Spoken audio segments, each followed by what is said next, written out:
ទឹកចិត្តប្រពៃព្រះអង្គគ្រូចៅអធិការវត្តបង្ហោះសារថ្លែងអំណរគុណញោមប្រុសនិងញោមស្រីដែលបានចូលរួមបច្ច័យនៅក្នុងការទិញស៊ីម៉ង់តសម្រាប់ការកសាងព្រះវិហារនេនទោសិហាដោយដែលប្រិយមិត្តពុកម៉ែបងប្អូនបានជ្រាបរួយមកហើយថានៅក្នុងវត្តវង្គតបរិយហៅវត្តព្រៃថ្មីបានកសាងរយៈពេលប្រមាណ7ឆ្នាំកន្លងមកហើយប៉ុន្តែការកសាងព្រះវិហារសម្រាប់វត្តនីមួយៗគឺពិតជាត្រូវការចំណាយពេលវេលាក៏ដូចជាបច្ច័យច្រើនសម្រាប់ការកសាងផងដែរដូចជាការកសាងព្រះវិហារនៅក្នុងវត្តព្រៃថ្មីនេះត្រូវចំណាយថវិកាប្រមាណ$40,000សហរដ្ឋអាមេរិកឯណោះដែលមកដល់ពេលបច្ចុប្បន្ននេះព្រះវិហារនៅតែត្រូវការចូលរួមពីសំណាក់ញាតិញោមពុទ្ធបរិស័ទជិតឆ្ងាយជាបន្តទៀតព្រោះនៅពេលនេះព្រះវិហារគឺកំពុងតែគូរគំនូររួមជាមួយនឹងការដាក់ក្បាច់នានានៅតាមសសរនិងជញ្ជាំងជាដើមដូច្នេះហើយព្រះតេជគុណលោកសុភ័ក្រដែលជាព្រះគ្រូចៅអធិការវត្តនៅតែជម្រាបពីស្ថានភាពនៃការកសាងព្រះវិហារទៅកាន់ញាតិញោមពុទ្ធបរិស័ទនិងប្រាប់ពីការខ្វះខាតមួយចំនួនទៀតផងដែលត្រូវការចូលរួមពីសំណាក់ញាតិញោមជាច្រើនទៀតផងដែរជាក់ស្ដែងកាលពីថ្ងៃសៅរ៍9រោចខែផលគុណឆ្នាំរោងឆស័កពុទ្ធសករាជ2568ត្រូវនៅថ្ងៃទី22ខែមីនាឆ្នាំ2025កន្លងទៅនេះព្រះរាជគុណលោកសុភ័ក្រក៏បានចែករំលែករូបភាពជាច្រើនសន្លឹកពីញោមប្រុសញោមស្រីដែលបានប្រគេនបច្ច័យសម្រាប់ការចូលរួមនៅក្នុងការទិញស៊ីម៉ង់តចំនួន2តោនសម្រាប់ការកសាងព្រះវិហារនៅក្នុងវត្តព្រៃថ្មីនេះបង្ហោះភ្ជាប់ជាមួយនឹងរូបភាពជាច្រើនសន្លឹកនេះព្រះរាជគុណលោកសុភ័ក្របានបង្ហោះសារយ៉ាងដូចនេះថាអាត្មាសូមថ្លែងអំណរអគុណពេជ្រដែលមានសទ្ធាជ្រះថ្លាចូលបច្ច័យទិញស៊ីម៉ង់តចំនួន2តោនសូមជូនពរញោមបាននៅសេចក្តីសុខសេចក្តីចម្រើនគួរបញ្ជាក់ផងដែរថានៅមុននឹងការកសាងព្រះវិហារមួយនេះវត្តព្រៃថ្មីមានតែព្រះវិហារតូចមួយតែប៉ុណ្ណោះ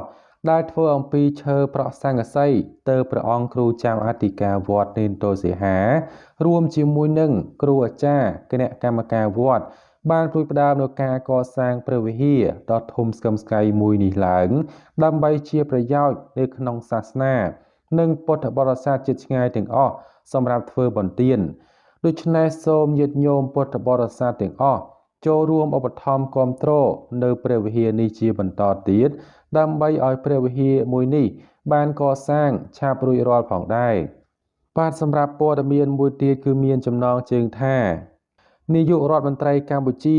នឹងទូលស្នើព្រះមហាក្សត្រតែងតាំងបណ្ឌិតជួនកក្កដាជាអនុរដ្ឋលេខាធិការក្រសួងធម្មការនិងសាសនា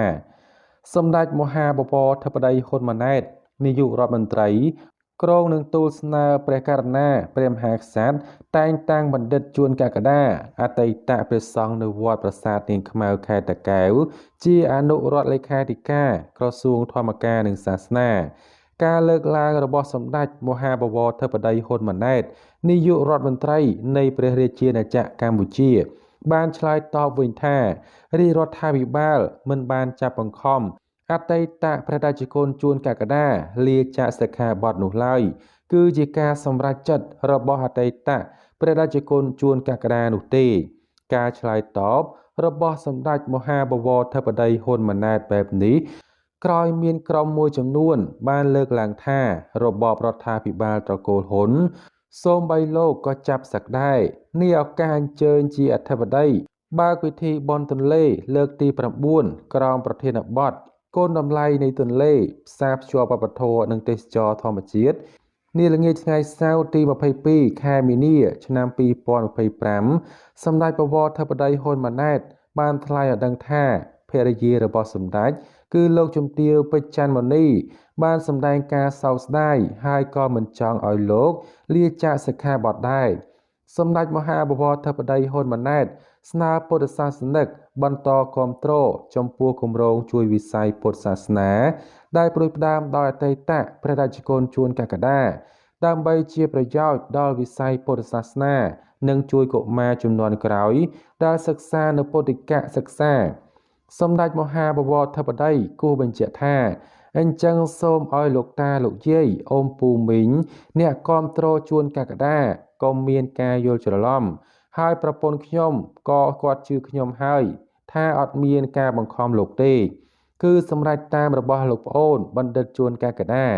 ដែលលោកចង់បានបន្តការងារជួយទៅដល់សាសនាជួយដល់សង្គមជាតិប៉ុន្តែគ្រាន់តែបដូរផ្លូវពុទ្ធចក្រទៅក្នុងផ្លូវអាណាចក្រហើយយើងនឹងបន្តផ្ដល់ឱកាសឲ្យលោកបណ្ឌិតបន្តចូលរួមដើម្បីជួយកសាងពង្រឹងព្រះពុទ្ធសាសនាដែលជាមូលដ្ឋានសម្រាប់សង្គមជាតិរបស់យើងបន្តទៀតសម្ដេចមហាបពិធិបតីបានបញ្ជាក់ថាបណ្ឌិតជួនកក្កដាអតីតព្រះសង្ឃនៅវត្តប្រាសាទនាងខ្មៅខេត្តតាកែវរាជរដ្ឋាភិបាលគ្រងនឹងទូលស្នើព្រះករុណាព្រះមហាក្សត្រតែងតាំងជាអនុរដ្ឋលេខាធិការក្រសួងធម្មការនិងសាសនាដើម្បីបានយកចំណេះដឹងមកជួយសង្គមជាតិបន្តទៀតបាទចំណែកព័ត៌មានមួយទៀតគឺមានចំណងជើងថាក្បួនដង្ហែរំលឹកព្រះឧបការៈគុណសម្ដេចព្រះសង្ឃរាជជួនណាតនិងក្រុមជំនុំព្រះត្រៃបិដកខ្មែរនៅព្រឹកថ្ងៃទី23ខែមីនា ឆ្នាំ2025 វរច្បូបានរៀបចំក្បួនដង្ហែ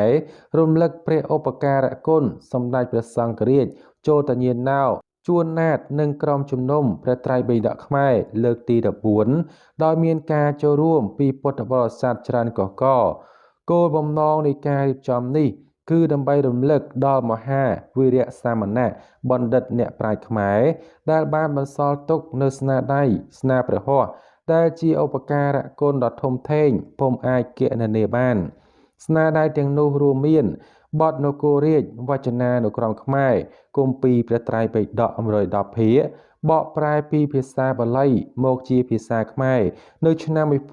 1930ដល់ឆ្នាំ1968រួមនឹងក្បួនច្បាប់សម្រាប់វិស័យអប់រំផ្នែកពុទ្ធិកសិក្សា